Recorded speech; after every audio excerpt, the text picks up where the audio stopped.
80টা তীর, একটা দুইটা নয়, 80টা তীর আল্লাহর নবীকে লক্ষ্য করে কাফেররা মেরেছিল।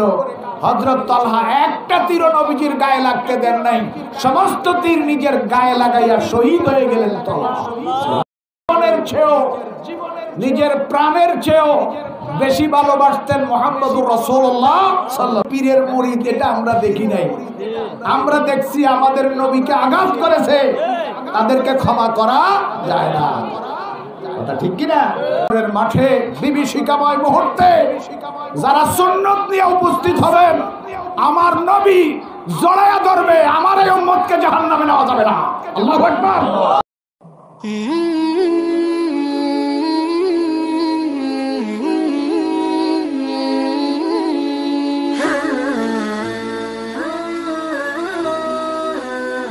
পরিচয় হলো আমরা মুসলমান।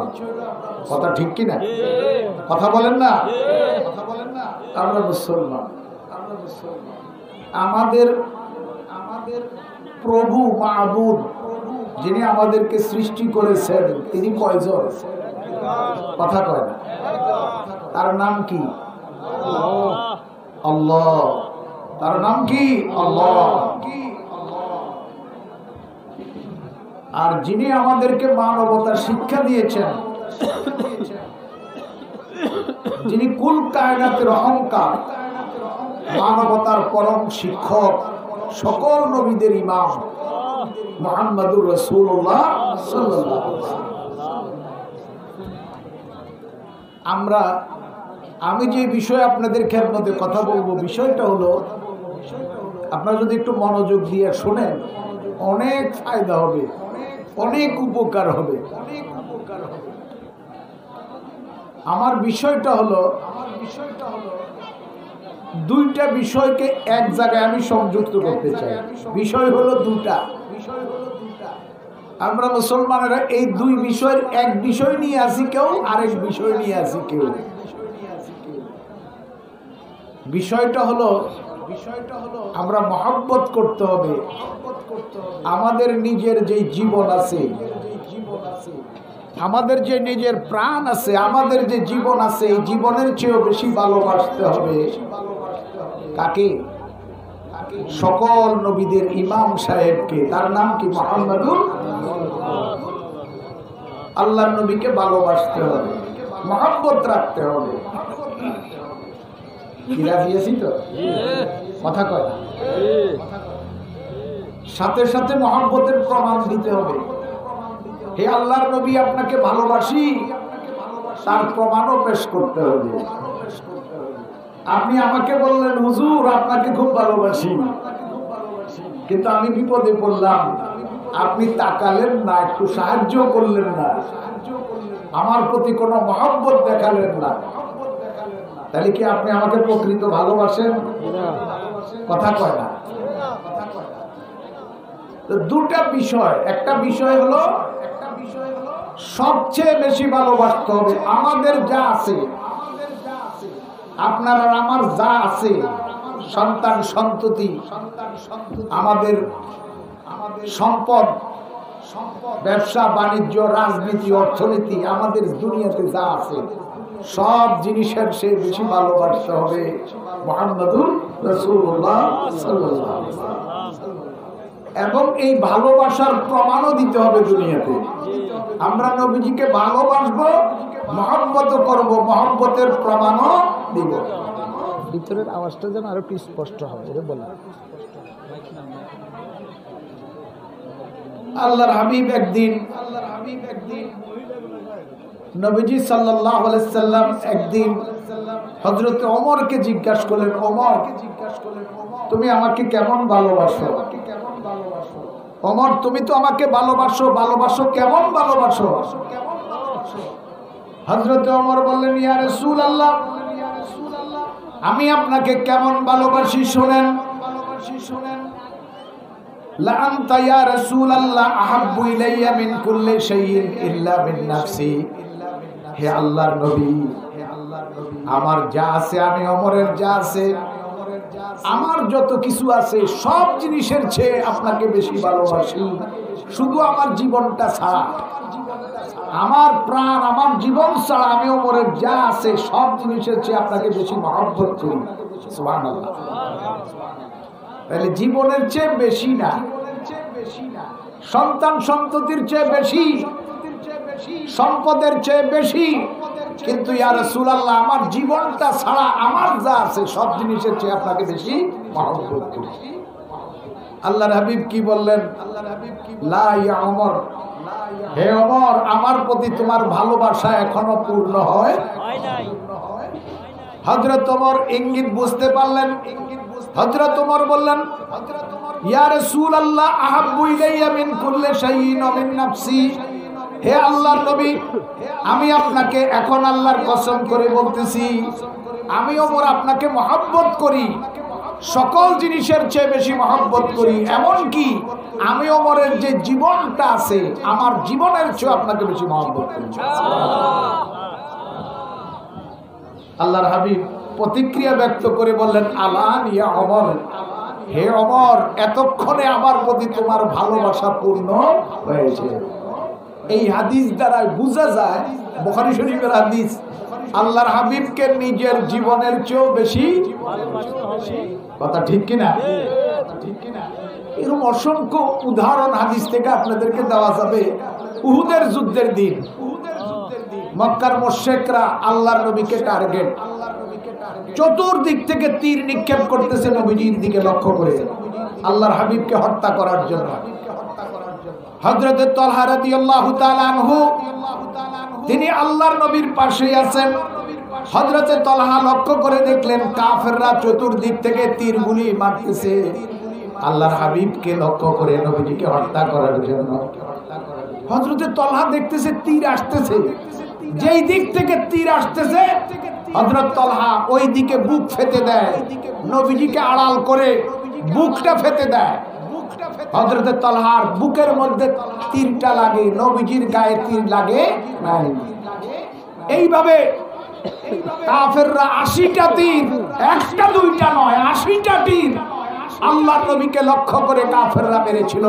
হযরত তালহা একটা তীরও নবীজির গায়ে লাগতে দেন নাই, সমস্ত তীর নিজের গায়ে লাগাইয়া শহীদ হয়ে গেলেন তালহা। হযরত তালহা যখন শহীদ হলেন তখন সাহাবায়ে কেরাম তালহার গায়ে যে তীরগুলি লাগছে গনে দেখতেছে ৮০টা তীর। আল্লাহু আকবার। হযরত তালহা কি বুঝা গেল, নিজের জীবনের চেয়েও নিজের প্রাণের চেয়েও বেশি ভালোবাসতেন মুহাম্মদুর রাসূলুল্লাহ সাল্লাল্লাহু আলাইহি ওয়াসাল্লাম। কি ভাই মুসলমান, আমরা আল্লাহর নবীকে জীবনের চেয়ে বেশি ভালোবাসতে রাজি আছি তো? কে কে রাজি আছেন হাত দুইটা তোলেন তো। আরে তাকবীর, আল্লাহু আকবার। ইসলাম দিন ইসলাম জিন্দাবাদ জিন্দাবাদ। আল কোরআনের আলো ঘরে ঘরে জ্বালো, কোরআন সুন্নাহর আলো ঘরে ঘরে জ্বালো। হাত নামান। তাকবীর, আল্লাহু আকবার।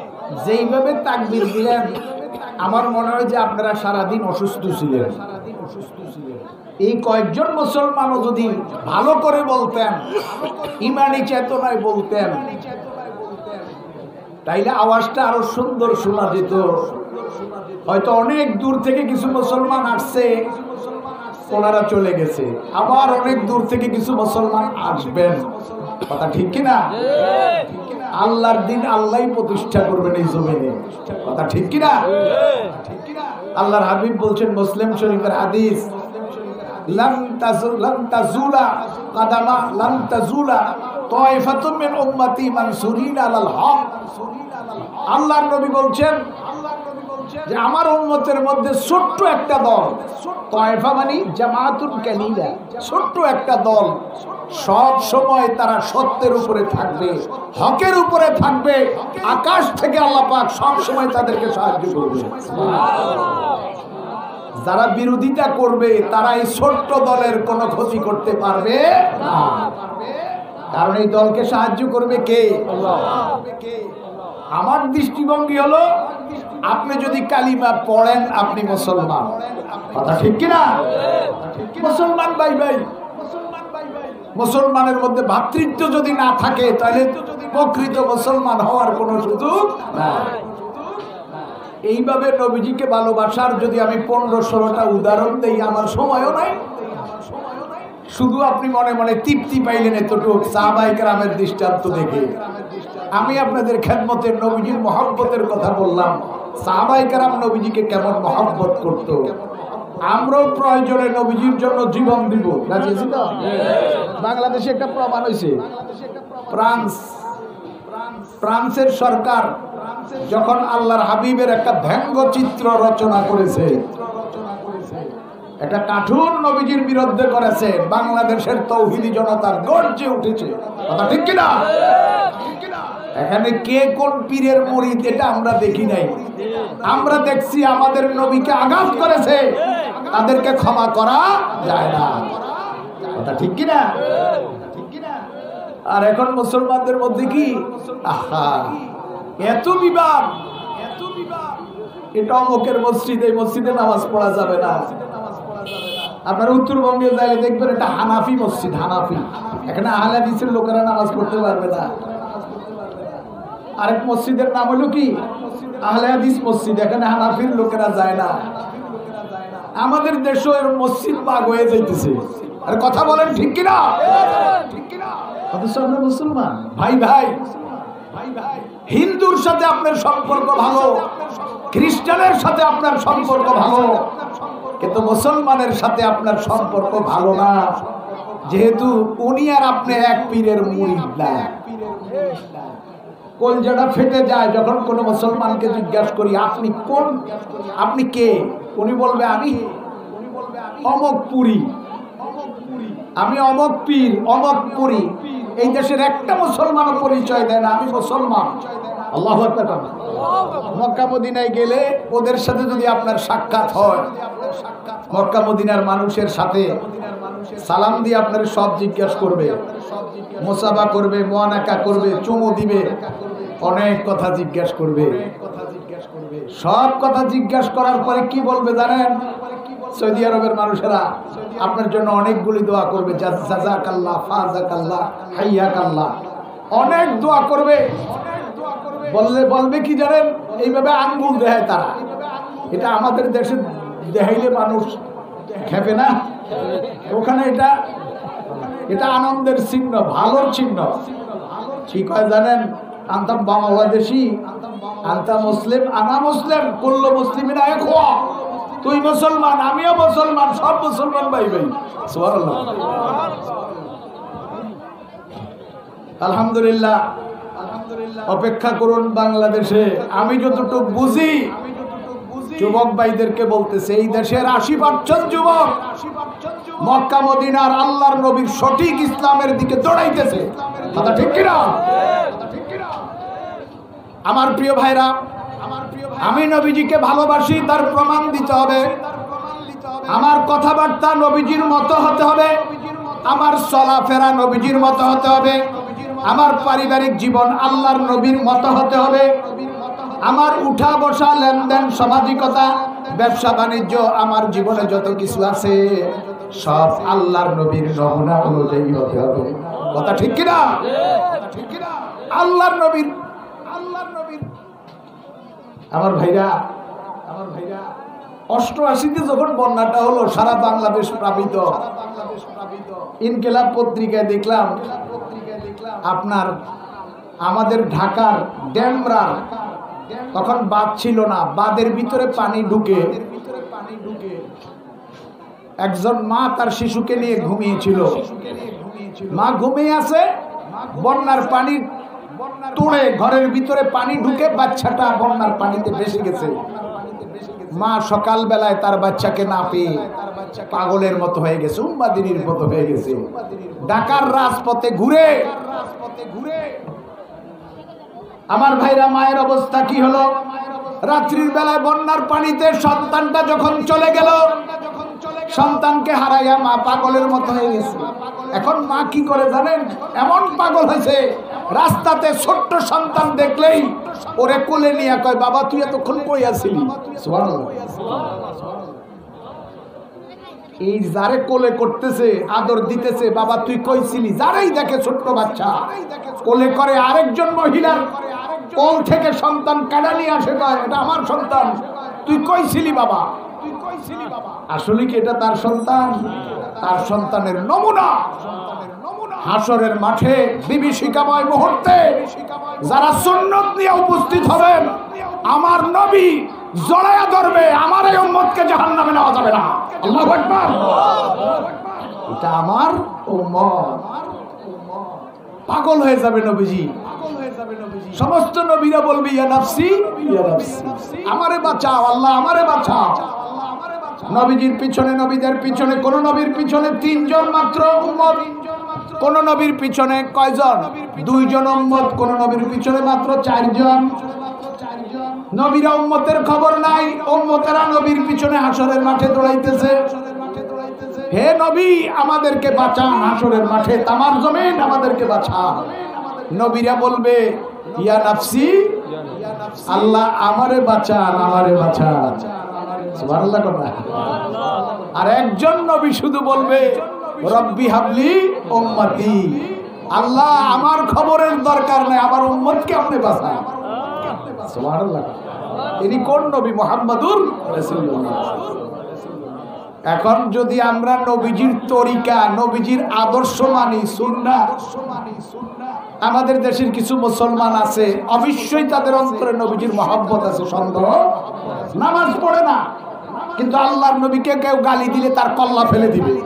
কথা ঠিক কিনা? এত ইমানি চেতনা। এখন প্রকৃত মহব্বতটা কি? বুখারী শরীফের একটা লম্বা হাদিস আপনাদের খেদমতে আমি পেশ করেছি। আল্লাহর হাবিব বলছেন আমার সব উম্মত, কুল্লু উম্মতি ইয়াদখুলুনাল জান্নাহ। আল্লাহর হাবিব বলেন আমার সব উম্মত জান্নাতে চলে যাবে, সুখের ঘর বেহেশতের মধ্যে চলে যাবে, তারা জান্নাতে প্রবেশ করবে। ইল্লা মান আবা, আবারা ছাড়া। আবা আবা আবা, আমার উম্মতের মধ্যে একদল হলো আবা, আবা ছাড়া আর সকলে জান্নাতে চলে যাবে। সাহাবায়ে কেরাম প্রশ্ন করলেন ইয়া রাসূলুল্লাহ, তাহলে আবারা জান্নাতে যাবে না? হুজুর আবা কারা আপনি একটু বলেন। আল্লাহর নবী বললেন মান মান মান মান আতানি দাখালাল জান্নাহ, যে আমাকে মানবে, আমার অনুসরণ করবে, আমার সুন্নত মানবে, আমার আদর্শ মানবে, আমার তরিকা মানবে, সে জান্নাতে প্রবেশ করবে আমার উম্মত হিসেবে। ওমান আসানি ফাকাদ আবা, আর যে আমাকে অস্বীকার করবে, আমার সুন্নত মানবে না, আমার সুন্নত মানে নাই দুনিয়ার মধ্যে, কিন্তু আমার জন্য জান প্রাণ, এরকম আছে না? আরে ভাই বলেন না, আছে না নাই?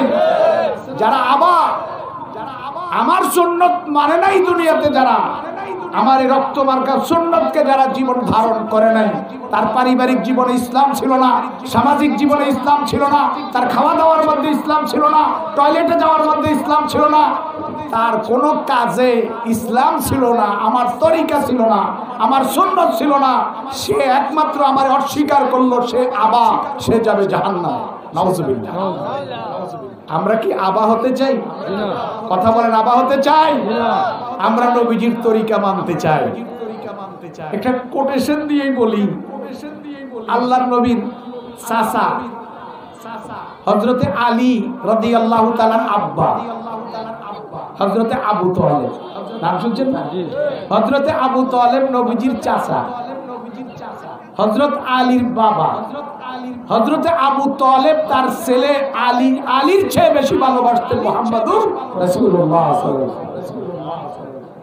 কিন্তু কেমন মহব্বত করতেন, আল্লাহু আকবার, বিশাল মহব্বত।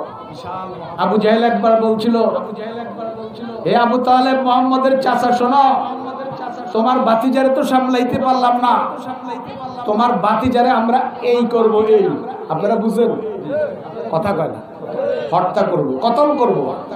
আল্লাহর নবীর চাচা আবু তালেব বলতেছে, বসা অবস্থার থেকে দাঁড়ায়া বলতেছে, আবু জাহেল শোন, এই শোন এদিকে, আমার ভাতিজাকে ইঙ্গিত করলি তুই হত্যা করবি, আমি আবু তালেব বেঁচে থাকতে আমার ভাতিজাকে হত্যা করা দূরের কথা, আবু জাহেল তুই যদি আমার ভাতিজার দিকে চোখ বড় করে তাকাস, তোর 2 চোখ আমি খুলে ফেলবো। সেই চাচা ইন্তেকালের সময় নবীজি গেলেন। হযরত সাঈদ ইবনুল মুসাইয়্যিব থেকে মুসলিম শরীফের লম্বা হাদিস। যাই বলেন চাচা, ও চাচা, আপনি একবার পড়েন ইয়া আম্মি কুল লা ইলাহা ইল্লাল্লাহ কালিমাতান। চাচা একবার কালিমা পড়েন। নবীজি চাচারে বলতেছে, চাচা একটাবার শুধু কালিমা পড়েন, একটাবার কালিমা পড়লে এই কালিমার উসিলা ধরে আমি রাসূল আপনাকে আল্লাহর জান্নাতে পৌঁছে দেব। অনেক লম্বা কথা, শেষ পর্যন্ত চাচা কালিমা গ্রহণ করলেন। কিন্তু নবীজিকে জীবনের চেয়ে বেশি ভালোবাসতেন, কথা ঠিক কিনা? এই চাচা কালিমা ছাড়া শুধু মহব্বত নিয়ে চলে গেলেন নবীজি। জান্নাতি না জাহান্নামী? কথা কয় না।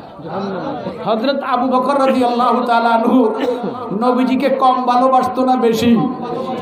কথা কয় না। হযরত ওমর নবীজিকে বেশি ভালোবাসতো না কম ভালোবাসতো? নিজের জীবনের চেয়ে বেশি ভালোবাসতো। নবীজিকে মহব্বত করত, আমার নবীর সুন্নত পালন করত, কথা ঠিক কিনা? আবু তালেব চাচার আসল পুঁজি ছিল না, শুধু মহব্বতটাই ছিল। আমাদের বাংলাদেশের কিছু বেবুজ মুসলমান, সরল মুসলমান, ওদের মধ্যে শুধুমাত্র মহব্বতটা আছে, প্রকৃত ঈমানের দাবি যেটা এটাও নাই। আর আমার নবী যা বলছে চলার জন্য, বলার জন্য, উঠা বসার জন্য, এই তরিকাও আমাদের মধ্যে। মনে কষ্ট হইল না? নামার সময় তো আমি ক্ষমা চাবো একবার, কষ্ট পাইলে। আমি আপনাদের থেকে জানতে চাই, আল্লাহর নবীর আবা উম্মত হব না, সত্যিকার মহব্বতের উম্মত হইয়া আল্লাহর নবীর সাথে জান্নাতে যাইতে কে কে রাজি? হাত দুইটা তোলা। আল্লাহু আকবার, আল্লাহু আকবার, জিন্দাবাদ জিন্দাবাদ, ঘরে ঘরে জালো, ঘরে ঘরে জালো, আল্লাহু আকবার। আমার ভাইরা, আমি শুধু একদিক আলোচনা করব, তবে এটা সুন্নাত। আমার প্রিয় মুরব্বীরা, এটা সুন্নাত। আল্লাহ রাসূল যখন বক্তব্য দিতেন মাঝে মাঝে জিজ্ঞাসা করতেন শ্রোতাদেরকে, সাহাবীদেরকে, মাল ইসলাম, কোন তো ইসলাম কারে কয়? মাল ইমান, ইমান কারে কয় বলেন তো? মাল মুফলিস। এইভাবে জিজ্ঞাসা করতেন মনোযোগ পরীক্ষা করার জন্য। আজকে এমন একটা দুর্ঘটনা হইতেও পারে, কথা ঠিক কি? আমি এটা করব না, কোনো মুরব্বীকে জিজ্ঞেস করবো না, এই বেয়াদবিটা আমি করবো না, যেহেতু আমার এলাকা।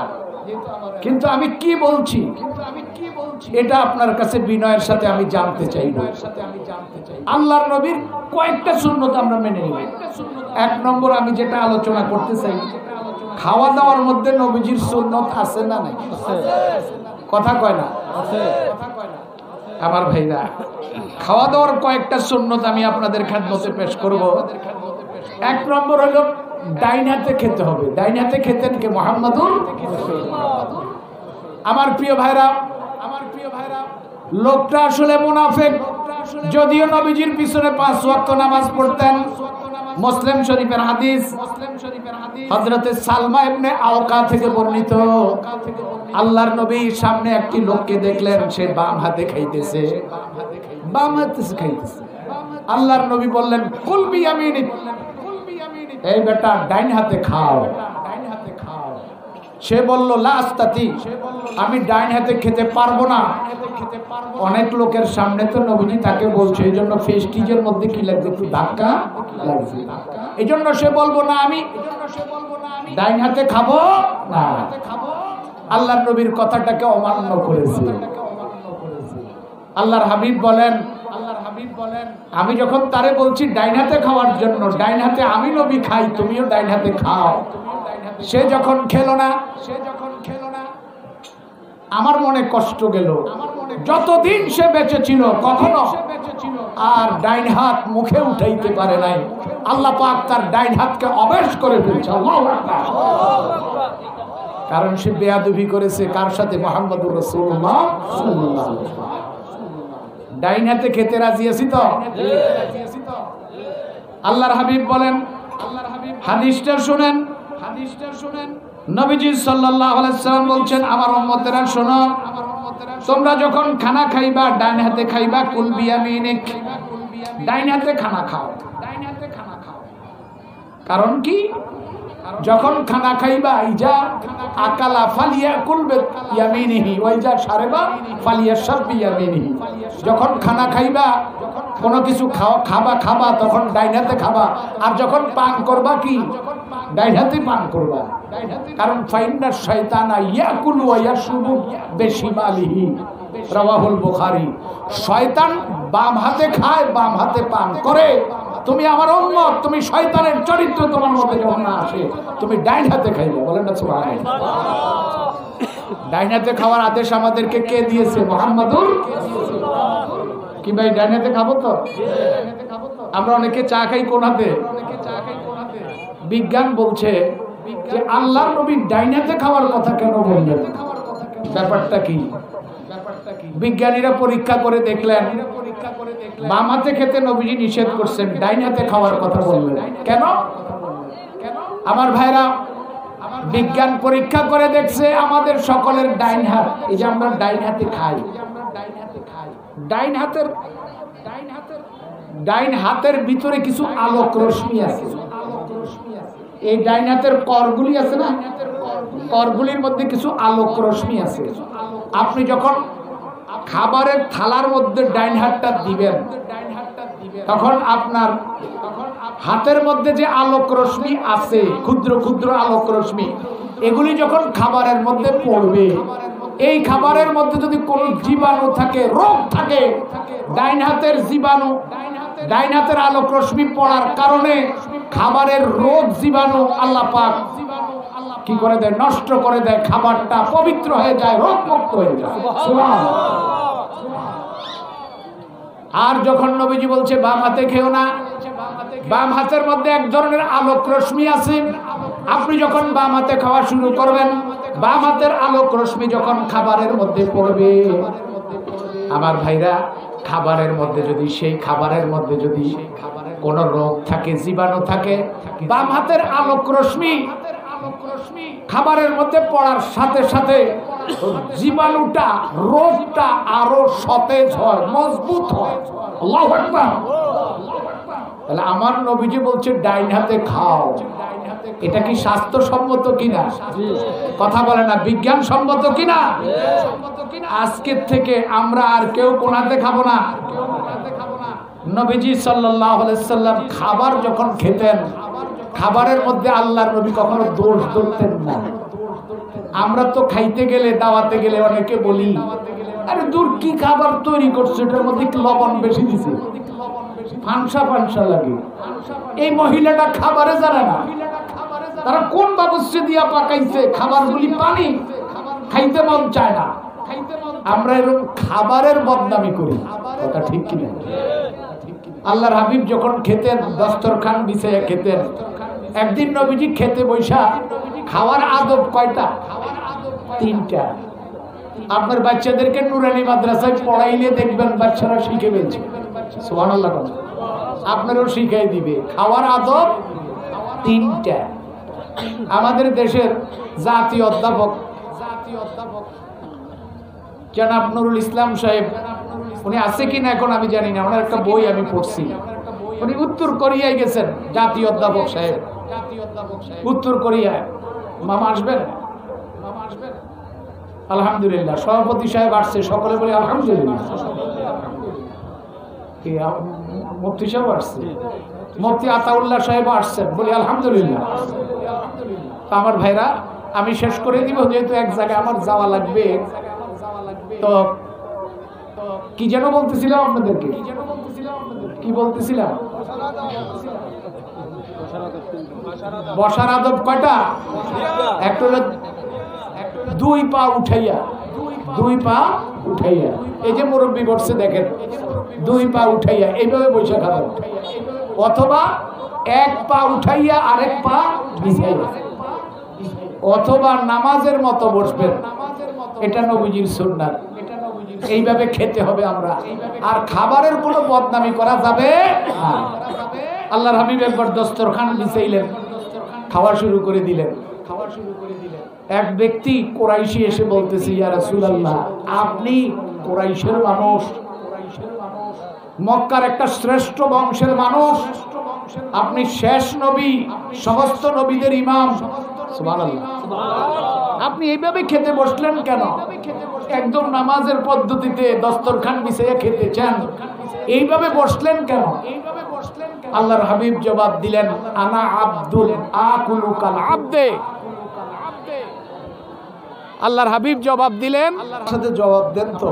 আমি অনেক সময় বলি যে হাইল্লা সিরিনি হাইল্লা হাইল্লা হাইল্লা কি দিয়ে বানায়?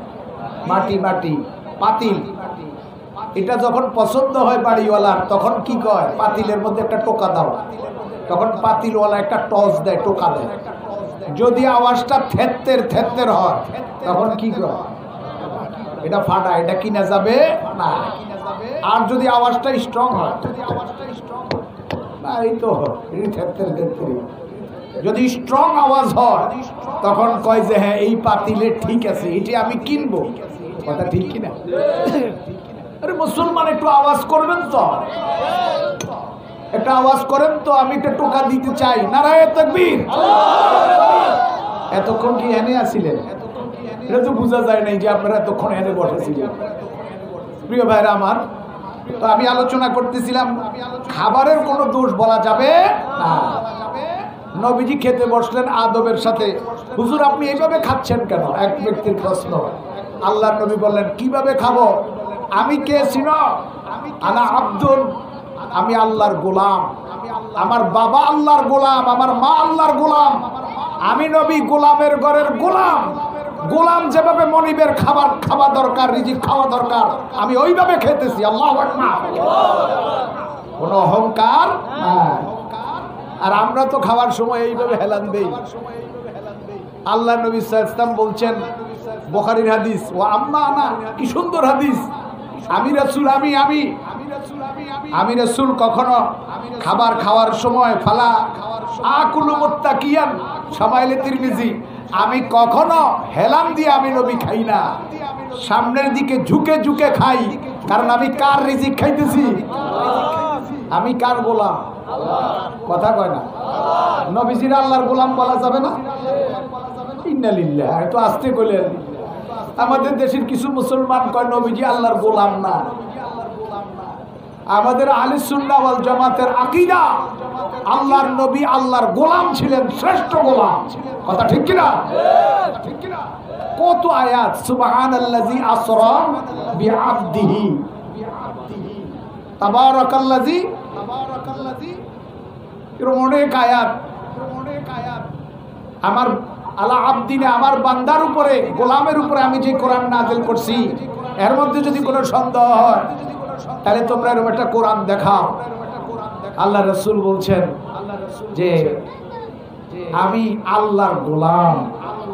নবীজি কার গোলাম? তবে আমাদের মতো সাধারণ গোলাম না। সুবহানাল্লাহ।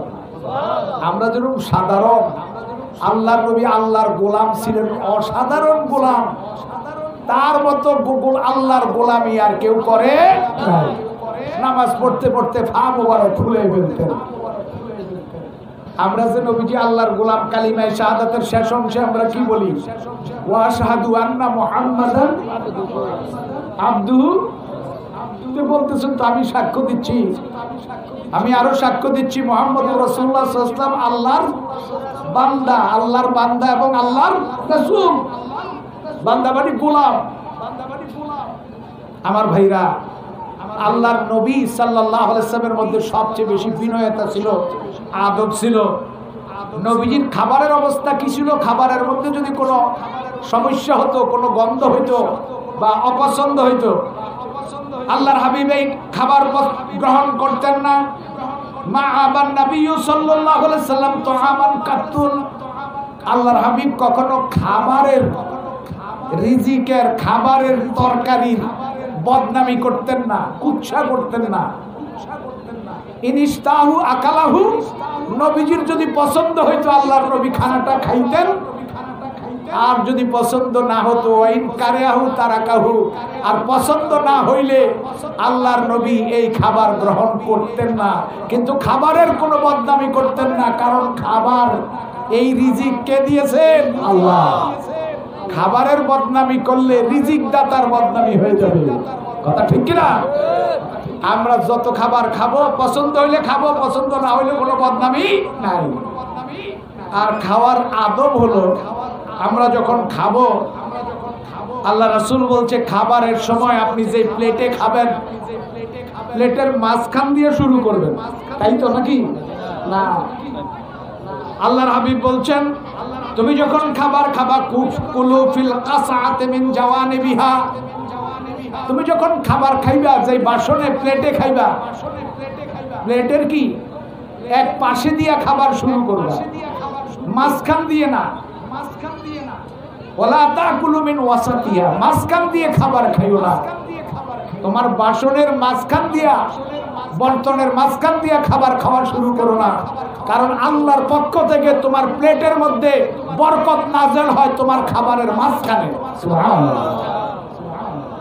কাসা বলছে, কাসা মানে পাত্র। আল্লাহর নবীরও একটা পাত্র ছিল, বাসন। নবীজির একটা বড় বাসন ছিল। কত বড় বাসন জানেন? তাহমিলুহা আরবাতু রিজালিন। আল্লাহর নবীর বাসনটা এত বড় ছিল, 4 জন শক্তিশালী পুরুষ লাগতো এটারে আলগাইয়া এক জায়গা থেকে আরেক জায়গায় নেওয়ার জন্য। সুবহানাল্লাহ কইতে বলছেন? এই বাসন লইয়া যাইতেন, একসাথে মুসলমানরা যেন খায়, মুসলমানদের ঐক্য তৈরি হয়। আর আমরা তো এমন মুসলমান, খাবার খাইলাম, একটু পানি খাইলাম, 1 গ্লাস, আধা গ্লাস আমার চাহিদা খাওয়া শেষ হয়ে অর্ধেক রয়ে গেছে। এখন বললাম যে আমার 1 গ্লাস পানি দাও, দেওয়ার সময় যারে বললেন সে যে অর্ধেক আছে এটার আগে ফেলে দেয়। কথা ঠিক কিনা? এই মুসলমান, ইহুদিদের নিয়ম তুমি গ্রহণ করবে না।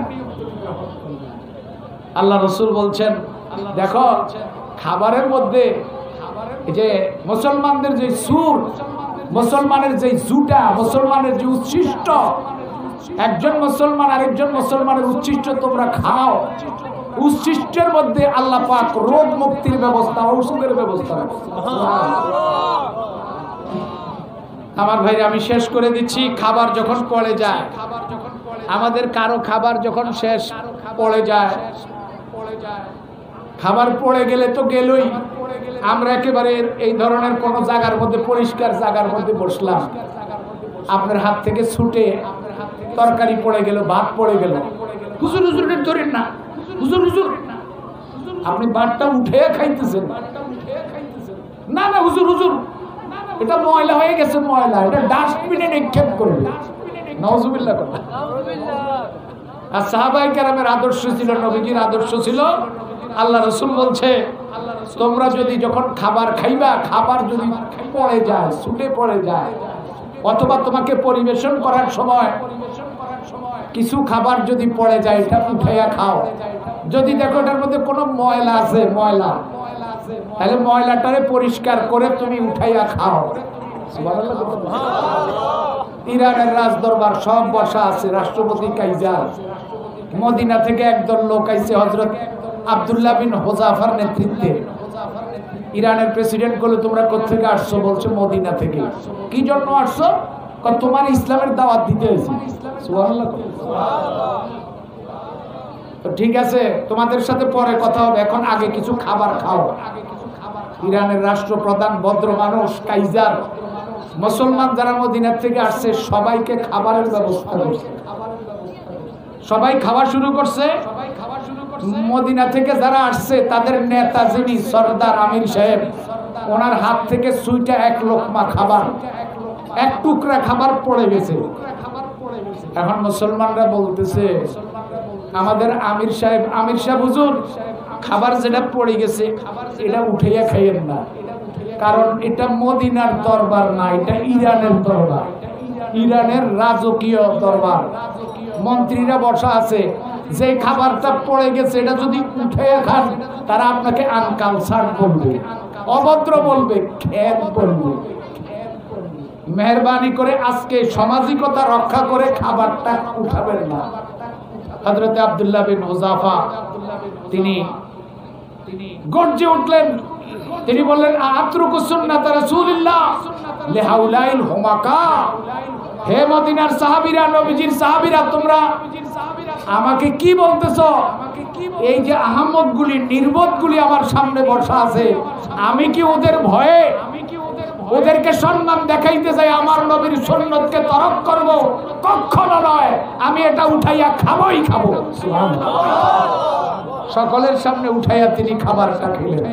সুবহানাল্লাহ। আজকে আমরা ডাস্টবিনে নিক্ষেপ করি।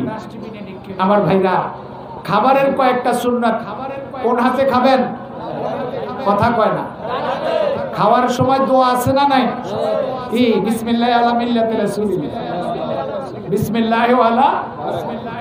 আমার ভাইরা, আর খাবারের কোনো বদনাম করা যাবে পছন্দ হলে খাবেন, পছন্দ না হলে উপবাস থাকবেন, বের বেতে না খেয়েই চলে যাবেন। বদনামি করা যাবে না। তারপরে কি হেলান দিয়া খাওয়া নিষেধ আছে। আমরা হেলান দিয়ে খাবো না। আর খাবারের বাসনের আমরা খাবারের মাঝখান দিয়ে শুরু করবো ইনশাআল্লাহ। কোন দিয়ে খাবো? আর খাবারের পরে আমরা এই যে প্লেটটা, এটা সেটে খাবো, লেহন করে খাবো এইভাবে।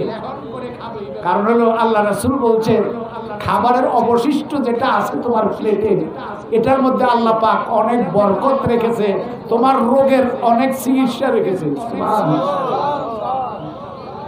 আমার প্রিয় ভাইরা, আমি আপনাদের খেদমতে পেশ করছিলাম, আল্লাহ রাসূল বলছেন আমাদের সব উম্মতরা জান্নাতে যাবে। আমার সব উম্মত, আমরা উম্মত তো, তবে আবারা যাবে না। আবার যারা আমার সুন্নত মানে না, আমার আদর্শ মানে না, আমি যেভাবে খাই এভাবে খায় না, আমি যেভাবে চলি এভাবে চলে না, আমি যেভাবে কথা বলি এভাবে কথা বলে না। মসজিদের মধ্যে নবীজির সুন্নত আছে না নাই? কথা কয় না। এটা আপনারা ফতুয়া দিতেছেন মসজিদে থাকা যাইতো না। অধিকাংশ পাবলিক ফতুয়া দেয় মসজিদে শোম যাইতো না। সাহাবায়ে কেরাম কোথায় শুইছে? কিতাব পড়লাম আমি আর ফতুয়া দেন আপনি, এটা কি দুঃখজনক? আপনার মসজিদের ইমাম পড়লো কিতাব আর ফতুয়া দেন আপনি। ফতুয়া কিতাব পড়লো মুফতি সাহেব, বড়রা দারুল উলুমের, আর ফতুয়া দেন আপনি। সাহাবায়ে কেরাম সবাই মসজিদে, অধিকাংশ সাহাবায়ে কেরাম মসজিদে থাকতেন। কথা ঠিক কি না? এখনো মসজিদে নববীতে আপনি যাবেন, যায় নবীজির প্রথম, আল্লাহর নবীজির প্রথম মাদ্রাসা সুফা, নবীজির রওজা পাকের পাশে এই সুফাতে এখনো প্রতিযোগিতা হয় এখানের মধ্যে। আমার ভাইরা, মসজিদ আল্লাহর ঘর, মসজিদের সাথে আমরা বেশি সম্পর্ক রাখবো, রাজি আছি তো? তবে আদব কায়দার সাথে। একদিনও মসজিদে থাকতে হলে আপনি ইতিকাফের নিয়ত করতে হবে। আমরা তো মনে গুজরি ইতিকাফটা রোজার লগে না সম্পর্ক, না না। আপনি যদি নিয়ত করেন আমার ছেলে যদি বিদেশে সুস্থ হয়ে যায়, একামা পায়, তাহলে আমি ইতিকাফ করব 3 দিন মসজিদে। মসজিদে ঢুকবেন, শুধু ইতিকাফের নিয়ত করে ঢুকবেন, মসজিদে থাকতে পারবেন, কোনো অসুবিধা। কথা কয় না। এটা কি মিছা কথা কইলাম? একটু বুঝেন, ইসলাম বুঝেন। আউলাই ফেলছে আমাদেরকে, ব্রেনটারে আউলাই ফেলছে। সোজা জান্নাতে আমরা যেতে চাই, তবে একটাই পথ, মদিনার পথ, আমার নবীর পথ। কথা ঠিক কিনা? নবীর তরিকা ছাড়া কোন পীর যদি কোন তরিকা আবিষ্কার করে যেটা আমার নবী করে নাই, সাহাবায়ে কেরাম করে নাই, কোন পীর যদি এমন কথা আবিষ্কার করে, আমি ওই পীর মানি না। কি কর? আর আমার পীর, আমার ওস্তাদ নবীজির তরিকা মানে, আমি ওই ওস্তাদকে, ওই পীরকে মানি।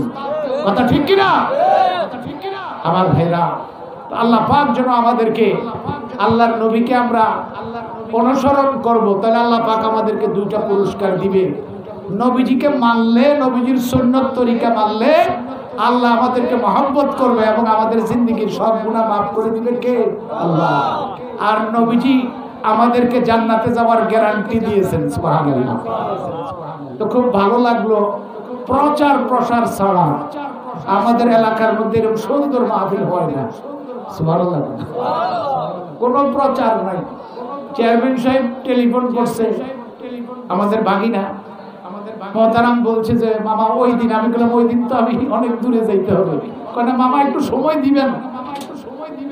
আমার এলাকা, আমাদের বাড়ি এটা।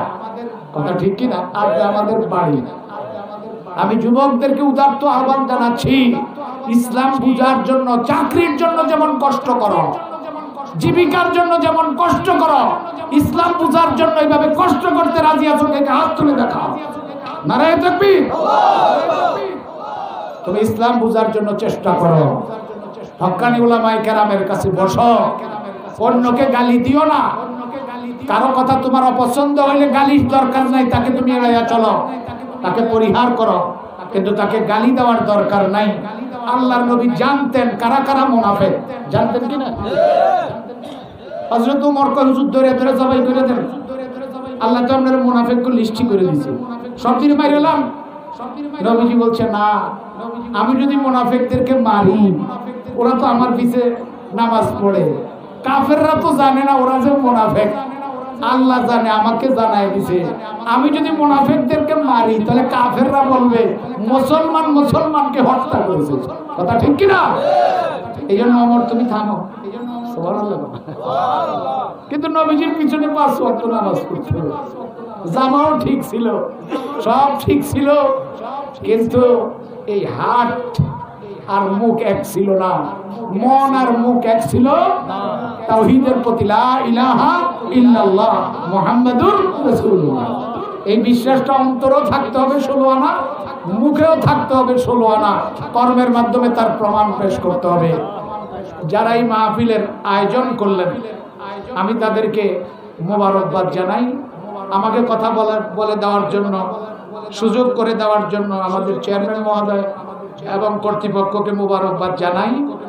আল্লাহ পাক যেন এইভাবে কোনায় কোনায়, জায়গায় জায়গায় দ্বীন প্রচারের জন্য ওলামাদেরকে এইভাবে দায়িত্ব পালন করার তৌফিক দান করে। এরপরে আমার এলাকা তো যদি আমার হাত নাড়ানিতে বা কথার উচ্চ স্বরে কথা বা একটু চোখ রাঙ্গায়া কথা, এইভাবে যদি আপনারা মনে কষ্ট পান, ক্ষমা চাই। দ্বীনের যে কথাগুলি বলছি এগুলি পালন করার জন্য আমি অনুরোধ জানাবো। পরিশেষে দোয়া চেয়ে আমার আলোচনা শেষ করলাম। আমা আলাইনা ইল্লাল বালাগ। আসসালামু আলাইকুম ওয়া রাহমাতুল্লাহি ওয়া বারাকাতুহু।